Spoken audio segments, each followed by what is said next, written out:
ជំរាបសួរលោកគ្រូស្ដីអ្នកគ្នានឹងដែរខ្ញុំមកធ្វើទីលើកទី7ដែលតកតងទៅលើ control operator អញ្ចឹងcommand របស់យើងមានប៉ុណ្ណឹងដែរខ្ញុំធ្វើការនិយាយពីលើ command echo ហ្នឹងគឺ command run output result បន្ទាប់មកcommand នេះគឺយើងធ្វើការដាក់ពណ៌ទៅលើ text ដែលយើងចង់បង្ហាញនេះគឺ system info ហើយកន្លែង slash ហ្នឹងដែរយើងធ្វើការបិទពណ៌ដែលយើងបានដាក់ពណ៌ពីលើហ្នឹងបិទពណ៌ចំពោះ text ណាដែលយើងចង់ដាក់ទៅប៉ុណ្្នឹងឯងអញ្ចឹងមកដល់កន្លែង read key ហ្នឹងដែរគឺជា command មួយដែលយើងរំសម្រាប់ឲ្យ user output អញ្ចឹងកន្លែងនេះយើងដាក់ធ្វើការ compare បើសិនបើ user input key mouse ស្មើនឹង RAM ស្មើនឹង RAM យើងនឹងចាប់យកតន័យដែលមាននៅក្នុង RAM ហ្នឹងយកមកអញ្ចឹងមានន័យថាបើសិនបើពេលដែល user input RAM មក RAM យើងមានតម្លៃអញ្ចឹងយើងចាប់យកតម្លៃរបស់ RAM ហ្នឹងមកអញ្ចឹងយើងតាក់ទងទៅលើយើងនិយាយគឺ command មួយ line ហ្នឹងបើសិនបើ line បើសិនជា command ទី1ដើរ command ទី2ក៏ដើរដែរអញ្ចឹងបើ command ទី1អត់ដើរ command ទី2ក៏ដើរដែរអញ្ចឹងបើសិនគេវាយឬក៏ user input RAM ទៅអត់មានអញ្ចឹងline ទី1ហ្នឹងគឺអត់ដើរអញ្ចឹងគេបន្តមក line រហូតមកដល់ line ចុងក្រោយបើសិនបើគេ input ទៅអត់មាន key ដែលគេ input ហ្នឹងអត់មាននៅក្នុងហ្នឹងអញ្ចឹងគេនឹងបង្ហាញថា keyword នៃ $key ហ្នឹងអត់ឃើញអញ្ចឹងនេះដូចគ្នាដែរបើសិនបើ user input ទៅ CPU យើង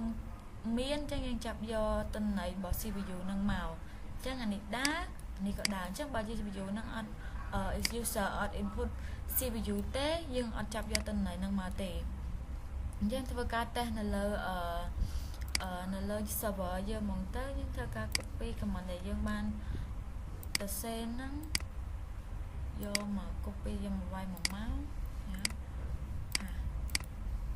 ខេអញ្ចឹងខ្ញុំធ្វើការតេស្តតែឥឡូវយើងវាយ command RAM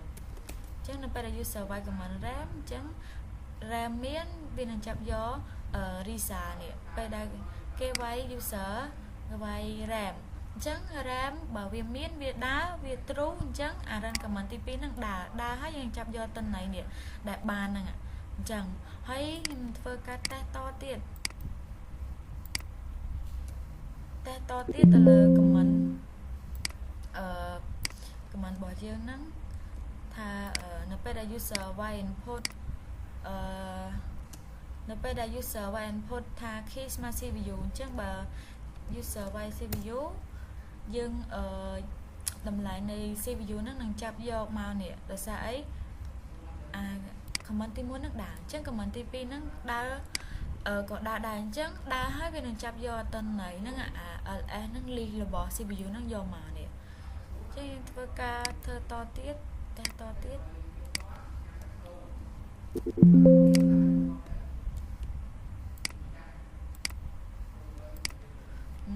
យើងធ្វើការវាយ XDD អញ្ចឹងនេះអញ្ចឹងនៅពេលដែលយើង run XDD ទៅគេ input XDD មានត្រូវរបស់យើងមានអញ្ចឹងវានឹងដើរ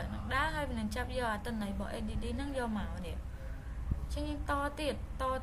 command តទៀតថាអញ្ចឹងទៅ command តទៀតអញ្ចឹងខ្ញុំនឹងវាយ key ថា net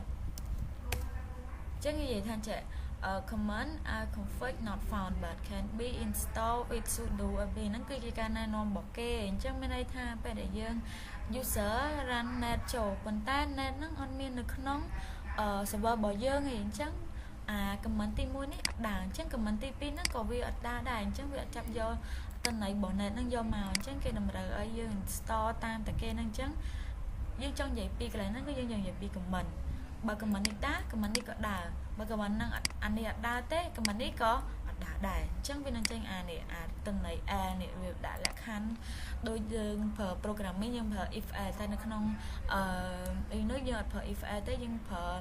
operator អញ្ចឹងខ្ញុំមកប្រើ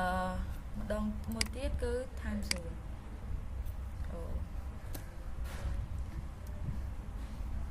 ចឹងធ្វើការ copy តទៀតមក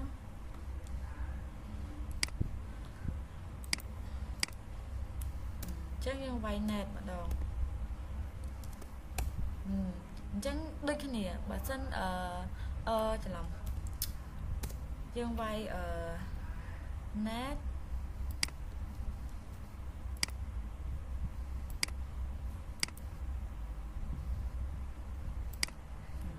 ចឹងយើងវាយ time ម្ដងច្រឡំណែអញ្ចឹង time ហ្នឹងពេលដែល user input យើងមានvariable ហ្នឹងយើងនឹងចាប់យកទិន្នន័យរបស់ variable ហ្នឹងយកមកជាមកអានេះឃើញទេ local time Sunday ថ្ងៃម៉ានថ្ងៃ10 ខែ 5 អញ្ចឹងចាប់យកមកអញ្ចឹងចំណុចហ្នឹងមានតែប៉ុណ្្នឹងសូមអរគុណ